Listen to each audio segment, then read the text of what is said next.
Hello दोस्तों, मैं doctor Komal Bahl. I hope आप सब ठीक हैं। इस एपिसोड में मैं आपको पढ़ाऊंगी चरक सूत्र स्थान का चौथा चैप्टर यानी कि षड्व्रेचन आश्रित अध्याय।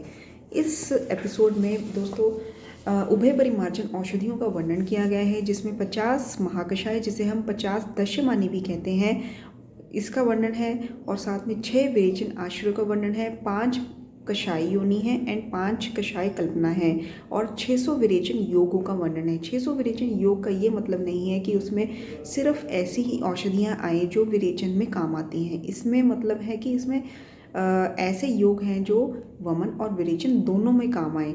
ठीक है, तो इसका सबसे पहला जो श्लोक है वो इस तरह से है, तत्र दोष ऊर्ध्व भागम वमन संज्ञकम। देखो, ये जो श्लोक है इसमें मैं आपको इसका मीनिंग बताती हूँ ताकि आपको पता चले कि कौन सी बात आचार्य चरक ने किस चैप्टर में कही है, कहाँ पे कही है, और इसका कंसेप्ट आपको क्लियर हो, जिससे आपका एग्ज़ाम ईजिली क्लियर हो जाए। देखिए, इस श्लोक में ये कहा गया है कि जो दोष ऊर्ध्व भाग में होते हैं उसको वमन संज्ञा वाली औषधियों से क्लियर किया जाता है, जो दोष अधोभाग में होते हैं उसे विरेचन औषधियों से ट्रीट किया जाता है, और जो दोष उभय भाग में होते हैं उसे विरेचन 600 योग हैं जो उससे उसका ट्रीटमेंट किया जाता है। That's it. इसमें और कुछ नहीं कहा गया है, बट आपको पता होना चाहिए कि ये श्लोक कहाँ पे कहा है। तत्र दोष ऊर्ध्व भागम वमन संज्ञकम अधोभागम विरेचन संज्ञकम। ये स्टार्टिंग आप बस याद रखिए। वमन योग कितने हैं 355 एंड विरेचन योग कितने हैं 245। तो इस तरह से 600 विरेचन योग हो जाते हैं जिसमें वमन और विरेचन दोनों आते हैं। वमन 355, विरेचन है 245। अब जो वमन है उसमें 355 योग हैं, उसमें 6 द्रव्य आते हैं, मदनफल, जिमूतक, धामार्कव, इक्ष्वाकु, कृतवेधन और कुटज। ठीक है, तो मदनफल के कितने योग हैं 133, और जिमूतक के 39, धामार्कव के 60, कृतवेधन के भी 60, इक्ष्वाकु के 45 एंड कुटज के 18। ठीक है, और विरेचन जिसमें 245 योग हैं उसमें क्या क्या आता है।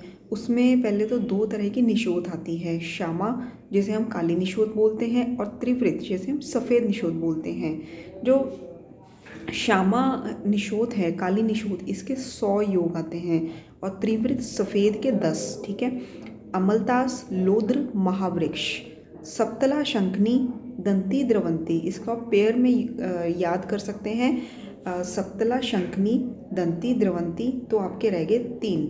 एक है अमलतास, एक महावृक्ष और एक लोद्र। तो अमलतास के हैं 12, महावृक्ष के हैं 20 और लोद्र के हैं 16। सप्तला शंखनी दोनों के एक साथ कितने योग बनते हैं 39, और दंती द्रवंती के बनते हैं 48। और 2 तरह की निशोथ हो गई आपकी, श्यामा जिसके 100, और जो सफ़ेद निशोथ है त्रिवृत उसके हैं 10। तो इस तरह से विरेचन के 245 योग बनते हैं। एंड इसके बाद आता है जो 6 विरेचन आश्रय हैं वो कौन कौन से हैं। इसमें पंचांग आता है प्लस शीर। पंचांग में है मूल, पुष्प, पत्र, शीर, और पंचांग में मूल, त्वक, पत्र, पुष्प और फल। ठीक है, मूल, त्वक, पत्र, पुष्प और फल प्लस शीर। और जो 6 कषाय योनियाँ हैं, ये 5 कषाय योनियाँ हैं, ये 5 रसों से बनती है, जिसमें लवण रस नहीं लिया जाता है, ये आपको याद रखना है। ठीक है, तो इसमें है मधुर, अम्ल, कटु, तिक्त कषाय। लवण रस से कोई भी कषाय निर्माण नहीं होता है। ठीक है, तो कषाय योनि अगर कहा जाए तो उसमें रस का आपने याद रखना है कि 5 तरह के रस से 5 कषाय योनियाँ बनती हैं एक्सेप्ट लवण। ठीक है, और इसके बाद जो कषाय कल्पनाएं हैं ये कौन सी हैं, ये हैं स्वरस, कल्क, क्वाथ और फांट। अब देखिए, स्वरस का क्या होता है डोज। स्वरस की डोज होती है 2 तोला, कल्क की डोज होती है 1 तोला। बाकी जो 3 बचे हैं क्वाथ और शीत और फांट, इसकी जो डोज होती है वो है 8 तोला। ठीक है, श्रित को हम क्वाथ भी कहते हैं। तो स्वरस की 2 तोला, कल्क की है 1 तोला, श्रित यानी कि क्वाथ की है 8 तोला, और शीत और फांट इसकी आ जाती है 8 तोला। आपको कोई कन्फ्यूज़न ना हो मैं आपको फिर से रिमेंबर करवा देती हूँ। स्वरस की है 2 तोला और कल्क की है 1 तोला और क्वाथ की, शीत की और फांट की है 8-8 तोला। अब जो स्वरस है उसके लिए क्या श्लोक दिया गया है और वो उसका क्या मतलब है, वो कैसे प्रिपेयर किया जाता है।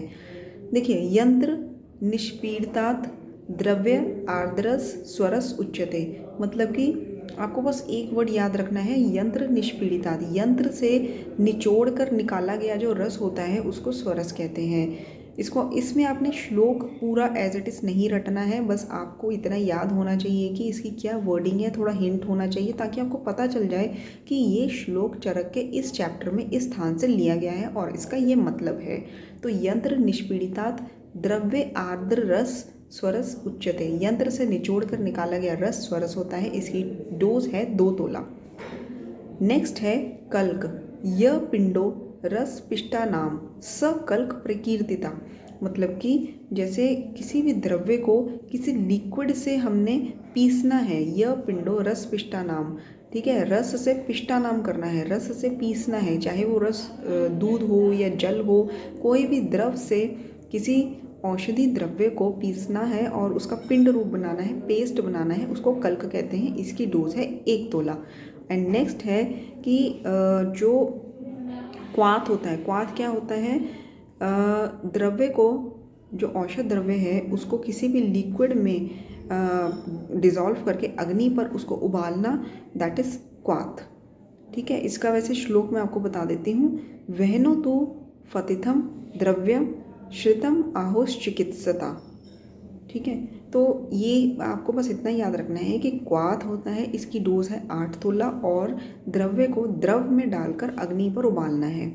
शीत का मतलब क्या होता है, द्रव्य आदाप पोथित आतोए तत् पुनुनिशि संस्थितात्, मतलब कि द्रव्य आदात पोथित मतलब कुटित द्रव्य जो होता है, तोए मतलब कि शीतल जल में, तत्पुनुनिशि रात भर रखना है जिससे सुबह तक उसको शीत फॉर्म में आप पाएंगे एंड उसको आप यूज़ कर सकते हैं, ठीक है। कुटित द्रव्य को शीतल जल में रात में भिगो के रखना है। जैसे हम कह देते हैं कि मेथी के जो सीड्स होते हैं रात को जल में भिगोकर सुबह छान कर पी लीजिए, दैट इज़ शीत। फांट मतलब क्या होता है, फांट से आप एक चीज़ याद रखिए, जो टी बैग्स होते हैं, टी बैग जैसे होता है, जैसे कोई हम ग्रीन टी पीते हैं तो उसको हम गर्म पानी में टी बैग को डालते हैं, तो जो द्रव्य का जो कुछ द्रव्य होते हैं उस टी बैग के अंदर, उसका सार जो होता है वो जल में आ जाता है, दैट इज़ फांट, ठीक है। तो इसमें यह है कि शीत तत्व उष्ण तोय मतलब उष्ण जल में मृदित तत् फांटम, जो कुटित द्रव्य होता है वो डालना है। द्रव्य को जोकुट करके उष्ण जल में डालकर उसका जो सार जल में आता है, दैट इज़ कॉल्ड फांट, ठीक है। तो ये जो जितना भी लिक्विड है ना, शीत हो गया, फांट हो गया, क्वाथ हो गया, इसकी 8 तोला डोज है, ठीक है। एंड बल के हिसाब से अगर हम देखें तो सबसे ज़्यादा जो बल है स्वरस में, देन कल्क में, देन क्वाथ में, और सबसे कम बल होता है फांट में। स्वरस, कल्क, क्वाथ, फांट, ये सीरीज़ आप याद रखिए, ठीक है। और इसके बाद है कि जो द्रव्य, ये जो कल्पनाएं होती हैं ये आतुर्बल में, आतुर्बल के अकॉर्डिंग और द्रव्य के अकॉर्डिंग और व्याधि के अकॉर्डिंग हम डिसाइड करते हैं कि पेशेंट को कौन सी कल्पना देनी होती है। जैसे कि अगर कोई द्रव्य है मुलेठी तो उसका चूर्ण फॉर्म में देंगे, अगर शंख पुष्पी है तो उसका कल्क फॉर्म में देंगे, अगर गिलोय है तो उसको स्वरस में देंगे, और मंडूक पढ़नी है तो उसको भी स्वरस फॉर्म में देंगे। तो द्रव्य के अकॉर्डिंग, पेशेंट के बल के अकॉर्डिंग और उसकी जो व्याधि है उसके अकॉर्डिंग हम लोग डिसाइड करते हैं युक्ति के अनुसार कि कौन सी कल्पना उसको देनी चाहिए। अब नेक्स्ट है कि जो महाकषाय है वो 50 हैं, यानी कि 50 दशमानी है। इसमें महाकषाय में 500 कषाय आते हैं, लेकिन द्रव्य इसमें 500 नहीं आते हैं, द्रव्य रिपीट होते हैं, तो इसीलिए इसमें द्रव्य आते हैं 274, ओके, 274 द्रव्य आते हैं। एंड तो 50 महाकषाय, इसमें 274 द्रव्य। और इसके बाद मैं आपको बताती हूँ कि कुछ मेन चीज़ें, जैसे कि जीवनीय महाकषाय है, इसमें कौन से द्रव्य आते हैं ये आप याद ही कर लीजिए। जैसे कि जीवक, ऋष्वक, मेधा, महाभेदा, काकोली, शीर काकोली, मुदपर्णी, माशपर्णी, जीवंती, मुलेठी, जीवक ऋष्भक, मेधा महामेधा, काकोली क्षीर काकोली, मुदगपर्णी माशपर्णी, जीवंती मुलेठी। ओके, अब भृंगणीय महाकषाय में अगर आप देखें तो जो द्रव्य आते हैं वो है काकोली क्षीर काकोली, तो वही सेम है। शीरणी, राजशवक, वाट्यायनी, भारद्वाजी, पयस्या। ठीक है, और अगर चरक सूत्र 25 में हम देखें, अग्रय में चरक ने बताया है कि मास जो होता है वो श्रेष्ठ भृंगणीय का कार्य करता है, मास भृंगणीय नाम श्रेष्ठम। और चरक सूत्र 30 में आचार्य ने बताया कि विद्या भृंगणीय नाम, विद्या को भृंगणीय बताया गया है, उन्होंने नॉलेज को भृंगणीय बताया, विद्या को भृंगणीय नाम बताया है। और इसके बाद जो लेखनीय महाकषाय है उसमें कुछ खास द्रव्य हैं, मुस्तक, हल्दी, दारू हल्दी, वचा, अतीस, चित्रक। देखिए जो हल्दी है वो आपको क्वेश्चन डाल के कंफ्यूज कर सकते हैं कि कौन से महाकषाय में चरक ने हल्दी का वर्णन किया है, तो इसमें वर्ण्य महाकषाय का ऑप्शन आ सकता है। तो वर्ण्य महाकषाय में चरक ने हल्दी का वर्णन नहीं किया है। हल्दी, दारू हल्दी, ये सब लेखनीय महाकषाय में करा है इसका वर्णन। मुस्तक, हल्दी, दारू हल्दी, अतीस, वचा, चित्रक। ओके, और नेक्स्ट आ जाता है आपका लेखनीय द्रव्य में आचार्य षाढंग ने क्या बोला है, धातु मलान वा देहस्य विशोष्य लेखस्य यत्, मतलब कि जो धातु को, मल को शरीर से अलग करे उसको लेखनीय द्रव्य कहते हैं। जैसे कि उन्होंने एग्जाम्पल दिए हैं शौद्र, ठीक है, मधु मतलब शहद, और नीरम उष्णम गर्म जल, वचा और यव, उन्होंने यव को इसमें रखा है लेखस्य में। ठीक है, आचार्य षाढंग ने तो शौद्र, उष्ण जल, वचा और यव ये 4 बताए हैं। और इसका श्लोक ये बताया है कि धातुन मलान वा देहस्य करके स्टार्ट होता है, आप याद रखिए इस चीज़ को। नेक्स्ट इज भेदनीय महाकषाय। देखिए भेदनीय द्रव्य मैंने कई बार आपको बताया है, मैं फिर से बता देती हूँ। भेदनीय द्रव्य जो लेक्सेटिव्स होते हैं आयुर्वेद में उसको अलग अलग कैटेगराइज किया गया है उनके एक्शन के अकॉर्डिंग। देखिए जो भेदनीय होते हैं वो क्या है कि मल जो बद्ध अबद्ध, मतलब कि मल को पका हो चाहे ना पका हो उसको पिंड रूप में बाहर निकालते हैं। जो हार्ड स्टूल होता है उसको तोड़कर बाहर निकालते हैं, दैट इज भेदनीय। इसमें सबसे बेस्ट एग्जाम्पल आचार्य षाढंग ने दिया है कुटकी। ठीक है, रेचनीय का क्या मतलब होता है, रेचनीय मतलब कि स्टूल को लिक्विड फॉर्म में बाहर निकालना, चाहे वो पका हो चाहे ना पका हो। ठीक है, इसमें जो एग्जाम्पल आता है बेस्ट है त्रिवृत और अनुलोमन। विरेचन जो लेग्जेटिव्स की कैटेगरी में सिर्फ अनुलोमन ही एक ऐसा कैटेगरी है लेग्जेटिव का जो मल को पहले पाक करता है फिर वेल फॉर्म्ड स्टूल को बाहर निकालता है। और इसका सबसे बेस्ट एग्जाम्पल है हरित की, कई बार क्वेश्चन आ चुका है। स्रंसन मतलब कि जो चिपके हुए मल को खींचकर बाहर निकाले, इसका है कृतमल, कृतमल इसका एग्जाम्पल है। ठीक है, वैसे तो इसमें श्लोक्स दिए हुए हैं बट आपको अगर एक बार कंसेप्ट क्लियर हो जाता है तो आपका एग्जाम ईजिली क्वेश्चन ठीक हो सकता है। एंड नेक्स्ट है संधानीय। संधानीय मतलब कि जो जोड़ के रखता है। संधानीय में बेस्ट एग्जाम्पल्स हैं मधुक, मधुकपर्णी, कृष्णपर्णी और अम्बष्टिका। अम्बष्टिका मतलब पाठा।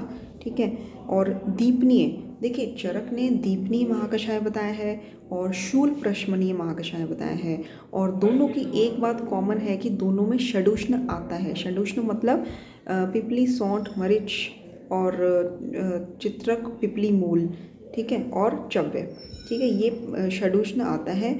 और साथ में बस अंतर इतना है कि दीपनीय में षडुष्ण के साथ हींग आता है, भल्लातक, अस्थि आता है और अजमोता आता है। ठीक है, हींग, भल्लातक, अस्थि, अजमोता और षडुष्ण। ठीक है, और पाचनीय में क्या आता है ये मैं आपको आगे बताती हूँ। और सॉरी, शूल प्रश्मन में क्या आता है वो षडुष्ण के साथ 3 चीज़ें अलग आती हैं। ठीक है, जो पाचनीय महाकषाय है वो आचार्य चरक ने नहीं बताया है, ये याद रखिए। ठीक है, और दीपनीय का काम क्या होता है, ये सिर्फ दीपन करते हैं, जो अग्नि है उसको नहीं बढ़ाते हैं। ठीक है, ये आम का पाचन नहीं करते हैं, ये सिर्फ दीपन करते हैं। और श्रेष्ठ दीपनीय द्रव्य कौन सा है, घृत। घृत इज श्रेष्ठ दीपनीय द्रव्य। ये दीपन का काम श्रेष्ठ करता है अपने प्रभाव के कारण। जो नाग केसर होता है वो पाचन का काम सबसे अच्छा करता है। जो चित्रक होता है, चित्रक दीपन और पाचन दोनों का काम अच्छा करता है, ठीक है। और श्रेष्ठ दीपनीय द्रव्य है घृत। नेक्स्ट है कि जो बल्ले महाकषाय है उसमें है इंद्री, ऋषभि, ऋष्य प्रोक्ता, इस तरह से द्रव्य है। वर्ण्य में आपको मिलेगा चंदन, नागकेसर, पद्मक, पयस्या, ठीक है। आचार्य ने वर्ण्य के लिए वर्चस्व शब्द भी यूज़ किया है। अब देखिए नेक्स्ट है हृदय महाकषाय। अब आपको ये बहुत बड़ा कन्फ्यूजन क्रिएट करके पूछ सकते हैं कि हृदय महाकषाय में कौन सा द्रव्य इनमें से आता है। तो ऑप्शंस में रख सकते हैं अर्जुन। तो मैं आपको एक बात बता दूं, आचार्य चरक ने हृदय महाकषाय में अर्जुन को नहीं रखा है, ये आप याद रखिए। उसमें अम्ल द्रव्य रखे हैं जैसे कि आम, आम्रातक, करौंदा, वृक्ष अम्ल, अम्लवेतस, इस तरह से, ठीक है। क्योंकि आचार्य चरक ने सूत्र 25 में बताया हुआ है कि अम्लो हृदयानाम श्रेष्ठम। नेक्स्ट है कि तृप्तिघन महाकषाय। तृप्तिघन मतलब कि जो एपेटाइजर्स होते हैं जो अरोचक को कम करते हैं, उसमें क्या है, जो सौंठ है, चव्वे, चित्रक है, पिपली है, इसमें पंचमूल ही है, लेकिन पंचमूल का पिपली मूल नहीं आता है तृप्तिघन में, ये याद रखिए। इसके अलावा वायविडंग है, मूरवा, गिलोय, पटोल, इस तरह से है। अर्शोघन में सूरण या भल्लातक नहीं आता। देखिए भल्लातक का प्रयोग हम पाइल्स में करते हैं, बट अर्शोघन में भल्लातक नहीं आता। कई मेन द्रव्य हैं जिसका हम ट्रीटमेंट में फॉर श्योर यूज़ करते हैं, बट आचार्य ने उसको महाकषाय में नहीं रखा है।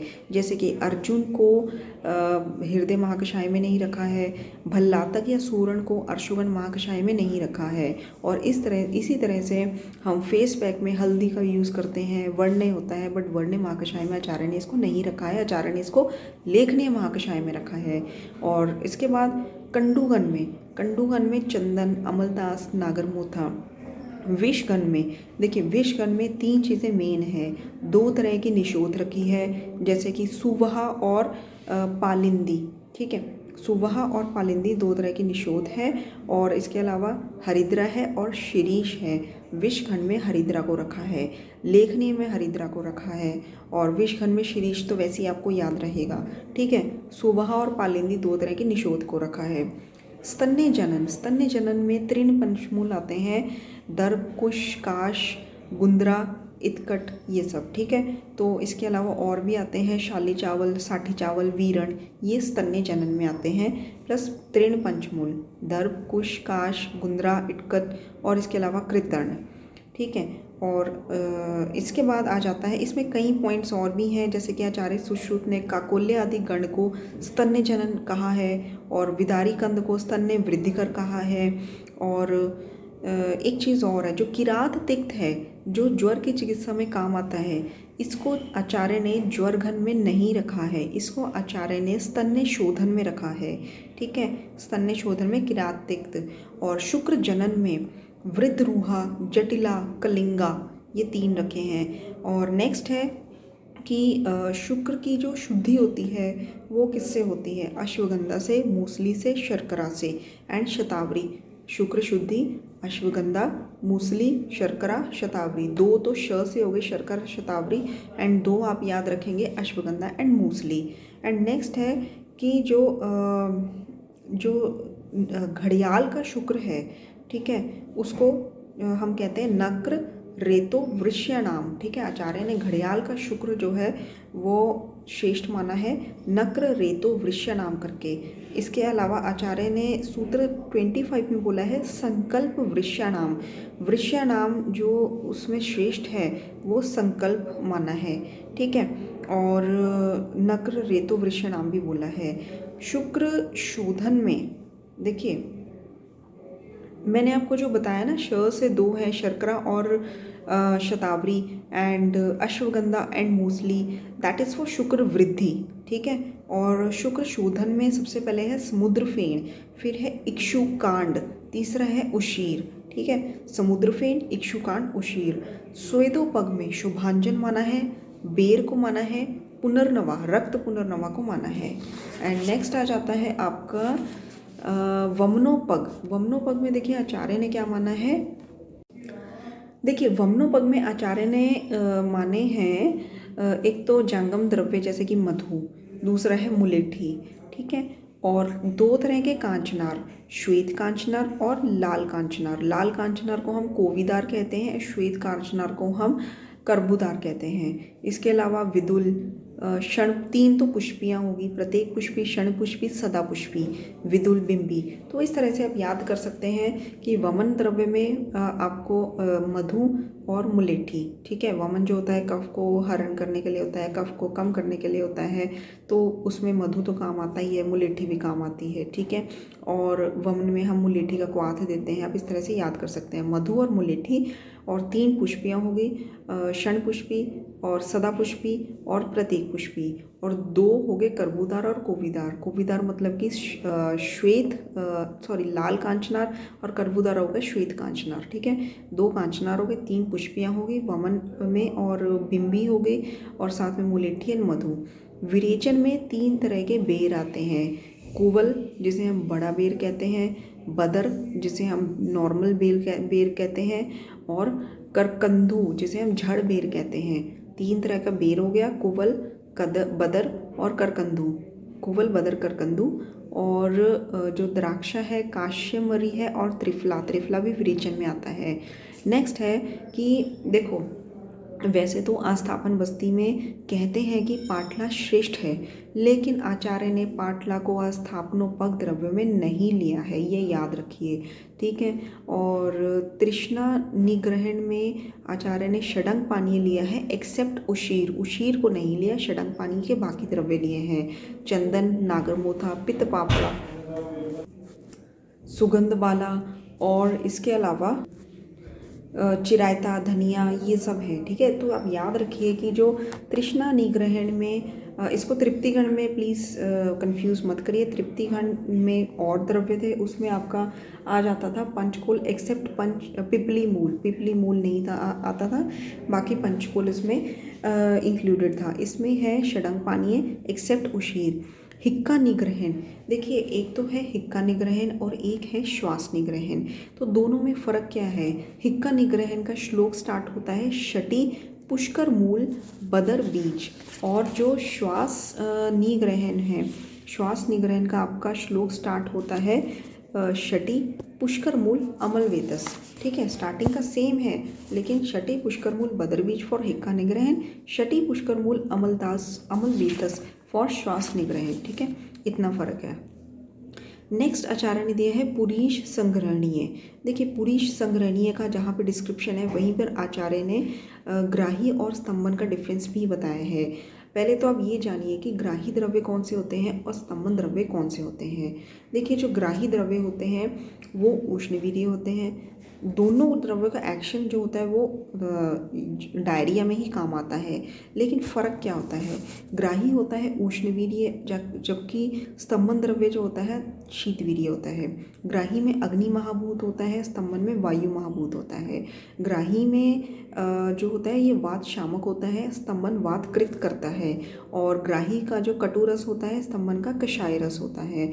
तो अगर फॉर एग्जांपल आपके पास अगर पेशेंट आता है कि उसको अतिसार है, तो अगर अतिसार ओनली अतिसार है तो आप उसको स्तंभन द्रव्य देंगे उसको रोकने के लिए। लेकिन अगर उसको अतिसार प्लस आम की कंडीशन है तो उसको आप ग्राही द्रव्य देंगे, ताकि आम का पहले पाचन हो जाए, उसके बाद उसका अतिसार ठीक हो जाए। क्योंकि उस कंडीशन में, आम की कंडीशन में आप डायरेक्ट स्तंभन द्रव्य देंगे तो उसको वो और कॉम्प्लिकेशंस उत्पन्न कर देगा। तो ये फ़र्क होता है। तो जो आचार्य ने पुरीश संग्रहणीय द्रव्य बताए हैं, उसमें जो संग्रहण करने वाले द्रव्य हैं वो स्तंभन कैटेगरी वाले बताए हैं, नॉट ग्राही कैटेगरी वाले। तो आई थिंक आपको ये क्लियर हो गया होगा, ठीक है। तो ये स्तंभक द्रव्य बताए हैं, ठीक है। और जो मैं आपको बताती हूँ, इसके बाद आ जाता है मूत्र संग्रहणीय। मूत्र संग्रहणीय में जम्बू आता है, आम्र आता है, प्लक्ष आता है, वटक आता है। मूत्र विरजनी, मूत्र विरजनी का मतलब क्या होता है कि जैसे it is for urinary pigments, urine की जो पिगमेंट्स होती हैं अगर उनका बैलेंस डिस्टर्ब हो जाए तो यूरिन का कलर डिसकलरेशन हो जाती है। जैसे कि हरिद्रा में, काल में, मंजिष्ठा में लाल कलर का, पीले रंग का यूरिन आने लगता है। तो उसको ठीक करने के लिए, उसका नेचुरल कलर लाने के लिए इसमें जो द्रव्य बताए हैं, आपको बस एक चीज़ याद रखनी है, आचार्य ने कमल के 7 भेद बताए हैं: पद्मक, उत्पल, नलिन, कुमुद, सौगंधिक, पुंडरीक, शतपत्र। ठीक है। इसके बाद मूत्र विरेचनीय में तृण पंचमूल के द्रव्य बताए हैं। एंड देन कासहर, कासहर में आचार्य ने त्रिफला बताया है एक्सेप्ट बहेड़ा, ओनली हरड़ एंड आंवला बताया है, बहेड़े का वर्णन कासहर में नहीं किया है। तो इसमें कैसे द्रव्य आते हैं: मुनक्का, हरड़, आंवला, पिपली, भूमि आम्लकी, कंठकारी, श्रृंगी, ठीक है, व्रजशीर और 2 तरह के पुनर्नवा।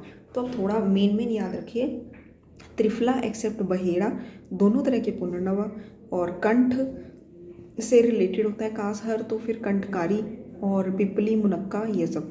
ठीक है। श्वासहर में मैंने आपको बताया था शटी, पुष्करमूल, अमल, वेतस, और शोधहर में 10 मूल के द्रव्य आते हैं: पाटला, ठीक है, अग्निमंत, शौनक, बिल्व, काशमर्य, कंठकारी, बृहति, शालपर्णी, कृष्णपर्णी, गोक्षुर। ठीक है। पाटला, अग्निमंत, शौनक, बिल्व, काशमर्य, कंठकारी, बृहति, शालपर्णी, पृष्ठपर्णी और गोखरू, ये आते हैं 10 मूल के द्रव्य शोधहर में। ठीक है।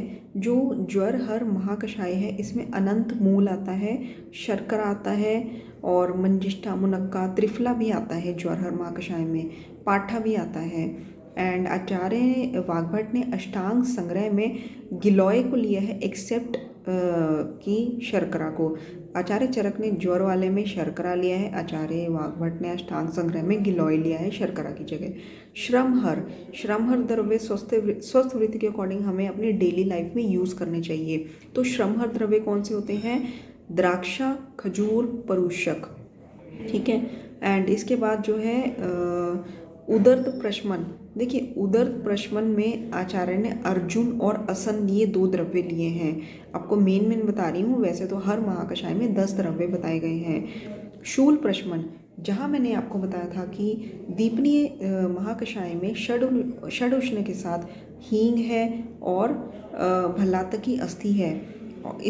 इसमें षड उष्ण के साथ अजगंधा, गंडीर और अजाजी है, अजगंडा, गंडीर और अजाजी।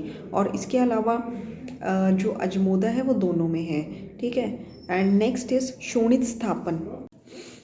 दोस्तों नेक्स्ट आ जाता है आपका शोणित स्थापन। शोणित स्थापन में आता है आपका रुधिर, रुधिर का मतलब होता है कुमकुम।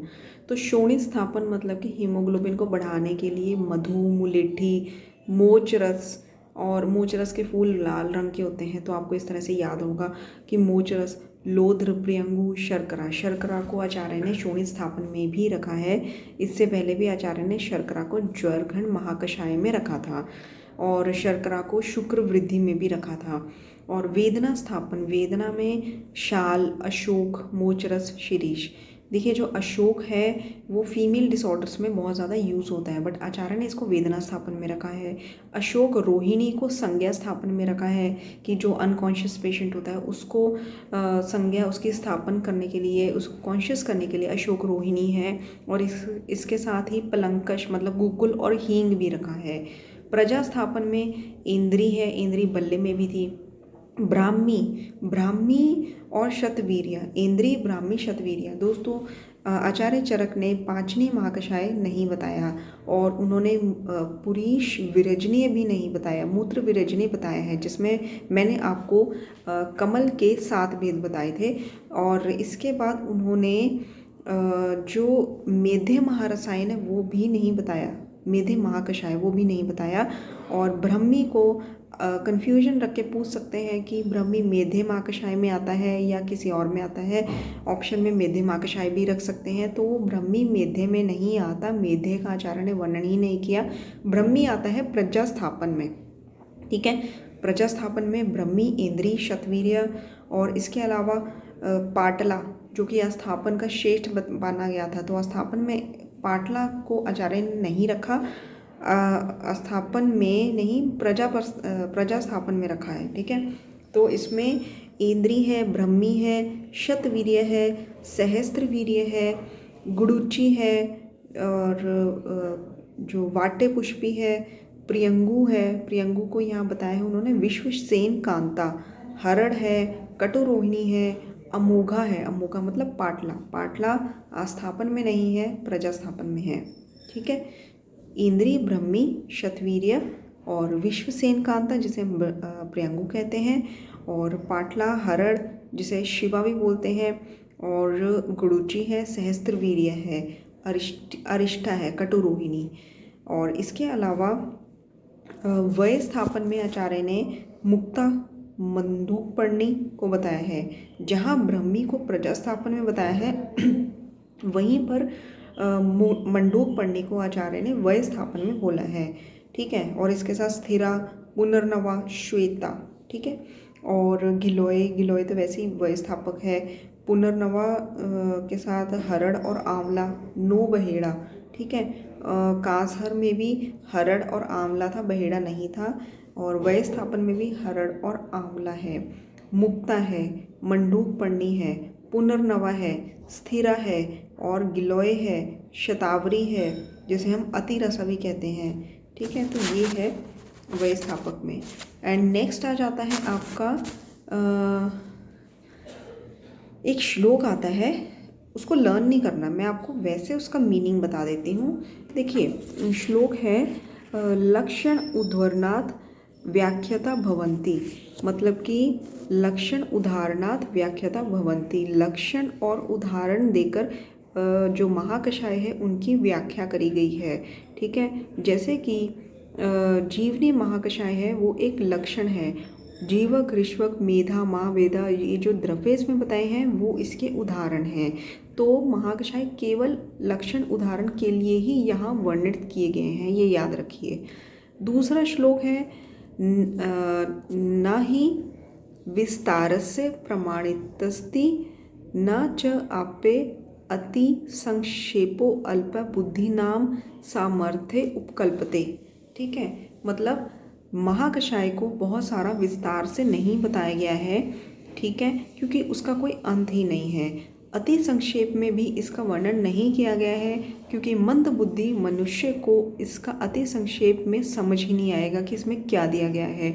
इसलिए ना अति विस्तार ना अति संक्षेप के उद्देश्य से यहाँ इसका वर्णन किया गया है। तो इसका केवल यही मतलब है। ठीक है, तो ये श्लोक है आचार्य के सूत्र स्थान 4 का 4/20। ना ही विस्तार से प्रमाणम अस्ति ना चाप्य अति संक्षेपो अल्प बुद्धि नाम सामर्थ्य उपकल्पते। ठीक है, तो इसी तरह से इसका श्लोक का मतलब आता है। नैतानि भगवन पंचकषाय शतानि पूर्यन्ते, ये श्लोक मैंने आपको दीर्घ जीवित अध्याय में भी बताया था। आपको याद होगा अगर आपने वो एपिसोड देखा है कि उसमें जो ये जो 4 सूत्र बताए थे मैंने आपको, गुरु सूत्र, शिष्य सूत्र और एकय सूत्र, प्रति संस्कर्ता वाला सूत्र जो है। तो ये जो सूत्र है नैतानि भगवन पंचकषाय शतानि पूर्यन्ते, ये है शिष्य सूत्र। मतलब अग्निवेश जो है वो अपने गुरु आत्रेय पुनर्वसु से कहते हैं नैतानि भगवन, कि हे भगवान, ना ही ये पंचकषाय जो हैं ये 500 पूरे नहीं हैं। ठीक है, पंचकषाय शतानी, ठीक है, पंचकषाय शतानी मतलब 500 पूर्यन्ते नहीं है ये। ठीक है, तो भगवान क्या उसका आंसर देते हैं, एको अपि अनेका संज्ञा लभते कार्यंतराणि कुर्वन्, कि जैसे एक मनुष्य अलग अलग कार्य करता है तो उसको उस कार्य के अकॉर्डिंग अलग अलग संज्ञा दी जाती है। अगर वो कार ड्राइव करता है तो उसको ड्राइवर कहा जाता है, अगर वो खाना बनाता है तो कुक कहा जाता है। तो एक ही आदमी अगर अलग अलग काम करता है तो उसको अलग अलग संज्ञा दी जाती है। उसी तरह से जो महाकषाय हैं वो अलग अलग कार्य करते हैं तो उसको अलग अलग संज्ञा दी जाती है। इसी तरह से 500 महाकषाय का संख्या करी गई है, ठीक है। जबकि इसमें द्रव्य रिपीट होते हैं, इनकी जो संख्या है वो 500 नहीं है, इनकी संख्या है 274। तो इसमें क्वेश्चन क्या आता है एग्जाम में कि एको अपि अनेका संज्ञा लभते कार्यंतराणि कुर्वणि किसके लिए कहा गया है? धर्म के लिए कहा गया है, अर्थ के लिए कहा गया है, आयुर्वेद के लिए कहा गया है, महाकषाय के लिए कहा गया है। तो आपका आंसर होगा महाकषाय के लिए कहा गया है, ठीक है। तो नेक्स्ट है कि जो कषाय कल्पना होती है वो है स्वरस कल्क क्वाथ हिम फांड। कषाय योनि जो होती है वो है मधुर अमल कटु तिक्त कषाय, ठीक है। योनि रसों से बनती है, कल्पनाएं ये जो प्रिपरेशंस होती हैं स्वरस वगैरह इनसे बनती है।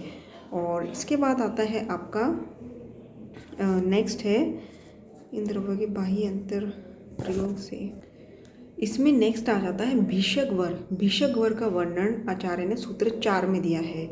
वो कैसे दिया है, भिषक वर का मतलब क्या आता है ये समझिए।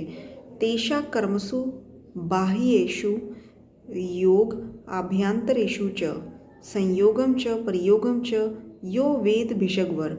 मतलब कि इन द्रव्यों का तेषा कर्मसु इन द्रव्यों का जो कर्म होता है, एक्शन होता है, बाह्येषु बाह्य एक्शन, ठीक है, कि ये outer of the body local application में कैसे काम आते हैं। योग अभ्यंतरेषु अभ्यंतर में कैसे काम आते हैं, इनका संयोग क्या है, इनका प्रयोग क्या है, इन सब के बारे में जो जानकारी रखता है उसको सबसे अच्छा भिषक यानी कि सबसे अच्छा चिकित्सक मानते हैं, मतलब भिषकवर मानते हैं। तेषा कर्मसु बाह्येषु योग अभ्यंतरेषु च संयोगम च प्रयोगम च यो वेद स भिषकवर, ठीक है।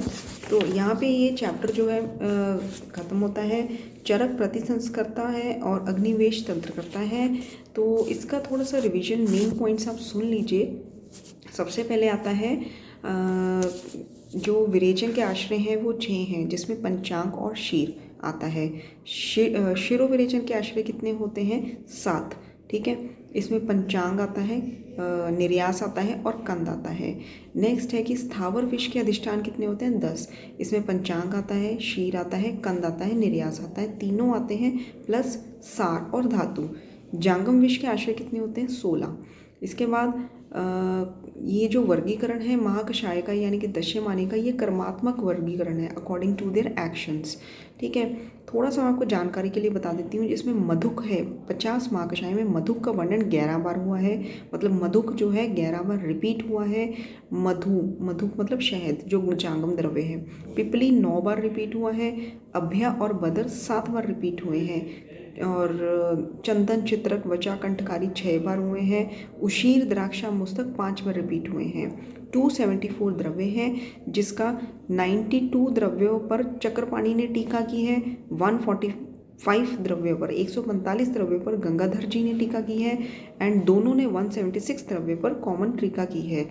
और थोड़ा सा मैं आपको और बता देती हूँ। मैं आपको इस तरह से बताऊँगी ताकि आपको याद भी रहे, कन्फ्यूजन नहीं करना किसी भी चीज़ का, ठीक है। ये जो है 4 घंटों में प्रिपेयर करके, बहुत मेहनत करके जो मैंने नोट्स बनाए हैं, ये आपको बहुत ही कम कुछ चंद मिनटों में मैं आपको याद कराऊंगी ताकि आपको इजीली याद हो जाए, आपका ज़्यादा टाइम वेस्ट भी ना हो, ठीक है। और कोशिश करेंगे कि ये जो जितने भी नोट्स हैं ये मैं आपको टाइप करके भी दे सकूँ PDF फॉर्म में, बट वो अभी नहीं दे सकती क्योंकि मैं अभी आपको लर्निंग वाले फेस में हूँ कि आपको लर्न करवाऊँ अच्छे से, उसके बाद इसका सोचेंगे, ठीक है। तो इसमें एक चीज़ और बताती हूँ। देखिए, काकोली और शीर काकोली 4 महाकषायों में इसका वर्णन आता है। जीवनी महाकषाय, ब्रिंगनी महाकषाय, शुक्र जनन में भी काकोली शीर काकोली है, एंड स्नेहो पग में भी काकोली शीर काकोली है। और इसके अलावा एक और महाकषाय है अंग मर्द प्रशमन, उसमें काकोली का वर्णन है। 5th महाकषाय अंग मर्द प्रशमन में काकोली का है। और पयस्या और अश्वगंधा इसका ब्रिंगणीय में और बल्ले में आता है, ठीक है। और मंडूक पर्णी और मुक्ता व्यवस्थापक में है। ब्रह्मी जो है प्रजास्थापन में है। और आचार्य चरक ने पाचनीय, मेधे, पुरीश, विरजनीय, वृश्य महाकषाय नहीं बताए हैं। वैसे उन्होंने जो मैंने आपको एक चीज़ बताई थी कि संकल्प वृश्यानाम और घड़ियाल का शुक्र नत्र रेतो वृश्यानाम बताया था। उदर्त प्रश्मन में अर्जुन और असन है। और इक्षु जो है शुक्र शोधन में है, जो मैंने आपको बताया था इक्षु कांड, ये शुक्र शोधन में है और श्रमहर में है। इक्षु बालिका जो है वो स्तन्य जनन में है। इक्षु का मूल जो है वो कंठे में है। ठीक है, जो मरीच हो है वो शिरोविरेचन में भी आती है, शूल प्रश्मन में भी आती है, दीपनीय में भी आती है और कृमिगण में भी आती है। ठीक है, और नेक्स्ट है कि जो इंद्री है वो भी बल्ले में आती है और प्रजास्थापन में आती है। जो अजमोदा है और षडुष्ण है ये दीपनीय और शूल प्रश्मन दोनों में आते हैं। पुनर्नवा अनुवासन में भी आता है, स्वेदोपग में भी आता है, कासहर में भी आता है, वय स्थापक भी है। ठीक है, और जो तृण पंच मूल है दर्भ, कुश, काश, गुंद्रा, इटकत, ये आते हैं मूत्र विरेचनीय में और स्तन्य जनन में। मृत जो है वो छर्दी निग्रहण है। भ्रष्ट मृतिका जो है पुरीश विरजनीय में है। पुरीश विरजनीय चरक ने नहीं बताया है, ये वैसे मैं आपको बता रही हूँ जो और आचार्य ने बताया हुआ है। भ्रष्ट मृतिका पुरीश विरजनीय, मृत जो है छर्दी निग्रहण और मृत कपाल जो है वो शोणित स्थापन में है।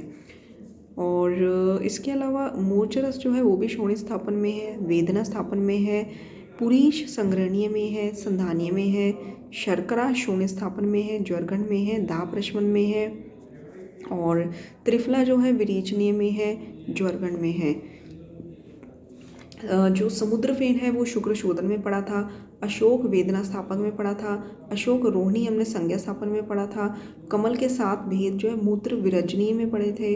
और इसके अलावा संधानीय में और मूत्र विरजनीय में 3 कॉमन ड्रग्स हैं, वो कौन से हैं ये देखिए निचोड़ निकाल के बताया हुआ है। ये है मधु, प्रियंगु, धातकी और पुष्प। जो बिल्व है वो अर्शोगण है, शोधहर है, आस्थापन अनुवासन दोनों में आता है।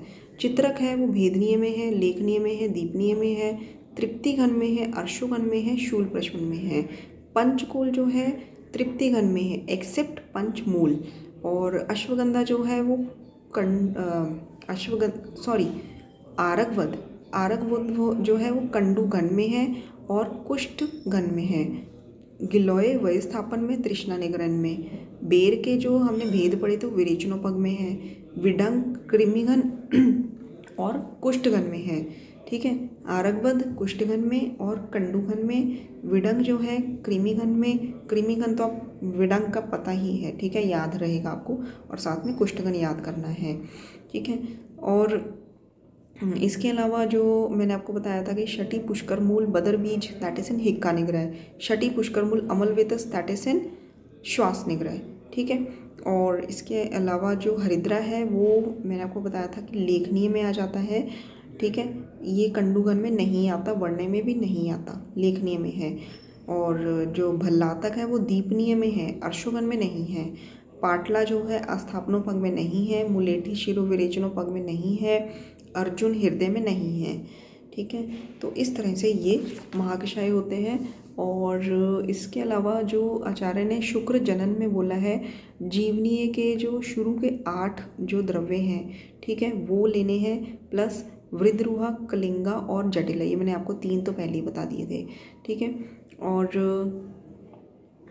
स्नेहोपग में कौन से बताए हैं, जीवक, काकोली, शीर काकोली, मेधा, जीवंती, यष्टि, मधु। ठीक है, और मतलब जीवनीय के 6 द्रव्य इसमें आ जाते हैं। जीवनीय में श्रेष्ठ कौन सा है, शीर श्रेष्ठ जीवनीय बताया गया है। एंड इसके बाद जो है किरातिक्त, ये स्तन्य शोधन में है। बदर जो है ये विरेचन में भी है, स्वेद पग में भी है और हृदय में भी है। मधु जो है वो वमनोपग में, शोणित स्थापन में। और तृष्णा निग्रहण षडंग पानीय, तृष्णा निग्रहण में षडंग पानीय था एक्सेप्ट उशीर। पुरीश संग्रहणीय में स्तंभन वाले जो द्रव्य वो बताए हैं, ग्राही नहीं बताए। मूत्र संग्रहणीय में आपका आ जाता है पंचवल्कल के जो 4 द्रव्य होते हैं, वट, उदुम्बर, अश्वत्थ और प्लक्ष। इसका 5वां पारिश नहीं है, वट, उदुम्बर, अश्वत्थ और प्लक्ष। शोधहर महाकषाय में 10 मूल के द्रव्य हैं। और जो ज्वरहर और विरेचनोपग में त्रिफला कॉमन है, द्राक्षा, परुषक और पीलू। श्रमहर महाकषाय स्वस्थ वृत्त में प्रतिदिन सेवन करने के लिए कहा है। और दाह प्रश्मन में शर्करा बताया है, गुड़ुचि बताया है आचार्य चरक ने, जबकि अष्टांग संग्रह में दाह प्रश्मन में पद्मक बोला है। तो दोस्तों ये था हमारा चरक सूत्र का 4th चैप्टर, ठीक है, षड्विरेचन आश्रित अध्याय। इसको बार बार सुनिए, ऐसे एक बार सुनने से आपको याद नहीं होगा। जो आपको कन्फ्यूजन है वो बार बार सुनने से ही आपका क्लियर होगा। एंड नेक्स्ट एपिसोड में इसके रिलेटेड कुछ इंपॉर्टेंट क्वेश्चंस मैं आपको बताऊंगी। इस एपिसोड को बार बार सुनिए, लर्न करिए इसको, और फिर उस क्वेश्चंस को सॉल्व करने की कोशिश करिए और मुझे कमेंट बॉक्स में बताना कि उसमें आपके कितने मार्क्स हैं। Thank you so much.